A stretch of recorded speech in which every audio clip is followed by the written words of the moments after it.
वो बहन जी बोली 97 लाख का कर्जा चूका गुरुजी केवल दीप लगाने से शिव को। और आपने जो दीप बताया था, और वो दीप की गणना आज फिर कर रहा हूं इस व्यासपीठ से, फिर बाबा के धाम से। ये मीरा भयंदर की पवित्र भूमि पर अगर वो चरित्र सामने आया है और वो दीदी के माध्यम से अगर बात निकली है, तो उन दीप की गणना फिर बोल रहा हूं इस व्यासपीठ से, फिर वर्णन करूं। जो आपने दीप बताया था, उस दीप के प्रभाव से आज हमारा 97 लाख का कर्जा बाबा ने 3 महीने में चुकाया। कैसे व्यवस्था करी, क्या व्यवस्था करी, ये वही जानता।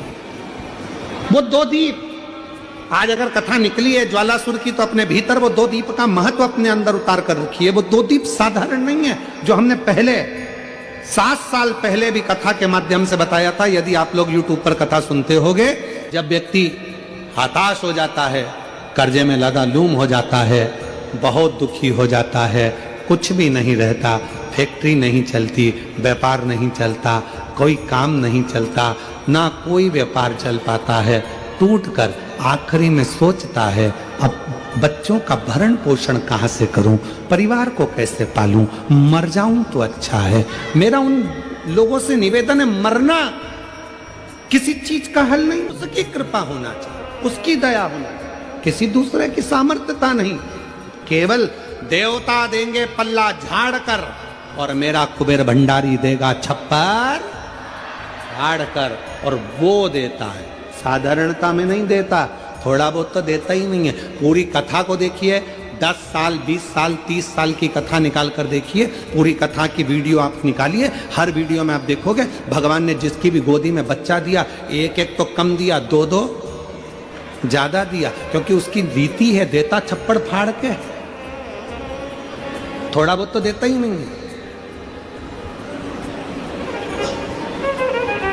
शिव कथा कर, मैं ज्वालासुर को समाप्त नहीं, इसकी बैलेंसिंग करूंगा, और ये ज्योति के रूप में रहेगा। मां शक्ति के पास में भी ज्योति के रूप में, शिव के पास में भी ज्योति के रूप में। इसलिए जब तुम संपूर्ण तरह से हार जाओ, लगे अब कुछ भी नहीं अपने पास में, एकदम खाली हो गए, कुछ भी नहीं बचा, तब बेलपत्र के वृक्ष के नीचे शंकर जी के मंदिर के सम्मुख में 2 दीप लगाना प्रारंभ कर दीजिए।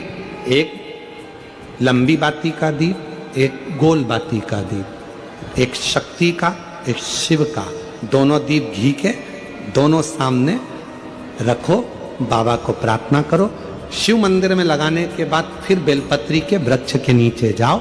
उस बेलपत्री के वृक्ष के नीचे जाना जिसकी छांव तुम्हारे ऊपर पड़े, पौधा नहीं, पौधे की छांव नहीं आ पाती अपने ऊपर, पौधा छोटा सा रहता तो उसकी छांव नहीं आती। बेलपत्र के वृक्ष की छांव में बैठकर 2 दीप लगाओ जिसकी छांव है। 2 महीना नियम ले लो, शाम के समय पर दिन भर मेहनत करूंगा, परिश्रम करूंगा, अपने व्यापार को बढ़ाऊंगा, कर्म करूंगा, मेहनत करूंगा, और शाम को प्रदोष काल में मेरे घर का कोई भी व्यक्ति जाएगा, शिव मंदिर में 2 दीप और बेलपत्र के वृक्ष के नीचे 2 दीप लगाएगा।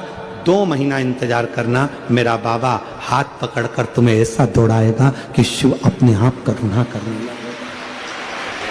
छोड़ता नहीं है शिव। दुनिया में एक दोस्त ऐसा है मेरा देव अधिदेव महादेव, दुनिया में एक मित्र ऐसे हैं मेरे शंकर भगवान, जिन्होंने शंकर को अपना सर्वस्व मान लिया। दुनिया में शिव वो दोस्त हैं, वो मित्र हैं कि संसार के मित्र भले छोड़ दें, पर मेरा महादेव, इसको मारूंगा नहीं मैं, ज्वालासुर को समाप्त नहीं करूंगा, इसको संतुलन में लेकर। संतुलन में करने के लिए भगवान शंकर ने अपनी वापिस नत्य की मुद्रा को प्रारंभ कर दिया, अपनी नत्य की मुद्रा।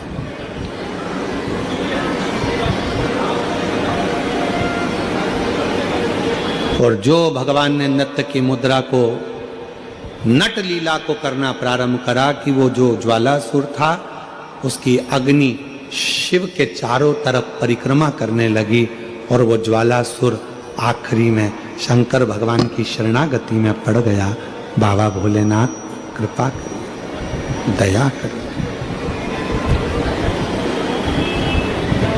शिव जी मुझ पर कृपा करिए। शंकर भगवान ने कहा क्या चाहते हो ज्वालासुर?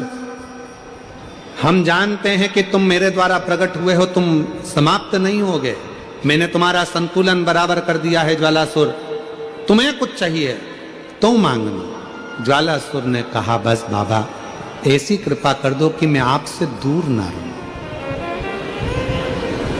आपसे दूर ना रहूं। और ये शक्ति मां जगत जननी जगदम्बा अंबा भवानी के कहने पर आपने नृत्य किया था, तो मैं मां आद्य शक्ति से भी दूर ना रहूं और आपसे भी दूर ना रहूं। शिव और शक्ति से मुझे दूरी सह नहीं जाएगी। शंकर भगवान ने कहा ठीक है, आज से तुम एक ज्योति प्रकाश के रूप में रहोगे। और शंकर जी कहते हैं पूरी दुनिया में जहां कहीं भी मेरे शिवलिंग की पूजन होगी वहां तुमको ज्योतिर्लिंग के रूप में पूजा जाएगा और शिव ज्योतिर्लिंग के रूप में पूजित होगी। शिव ज्योति दो देवता हैं, दो देवी देवता एक ऐसे हैं जहां पर यदि भगवान की मूर्ति भी नहीं होती है तो ज्योति के रूप में उनकी पूजन होती है। देखिए मां दुर्गा, पार्वती, जगतजननी, अंबा, जगदम्बा, मां दुर्गा एक ऐसी हैं जिनकी मूर्ति भी नहीं होती है तो ज्योति के रूप में उनकी पूजन हो जाती है। वो ज्योति के स्वरूप में पूजा जाती है। ज्योति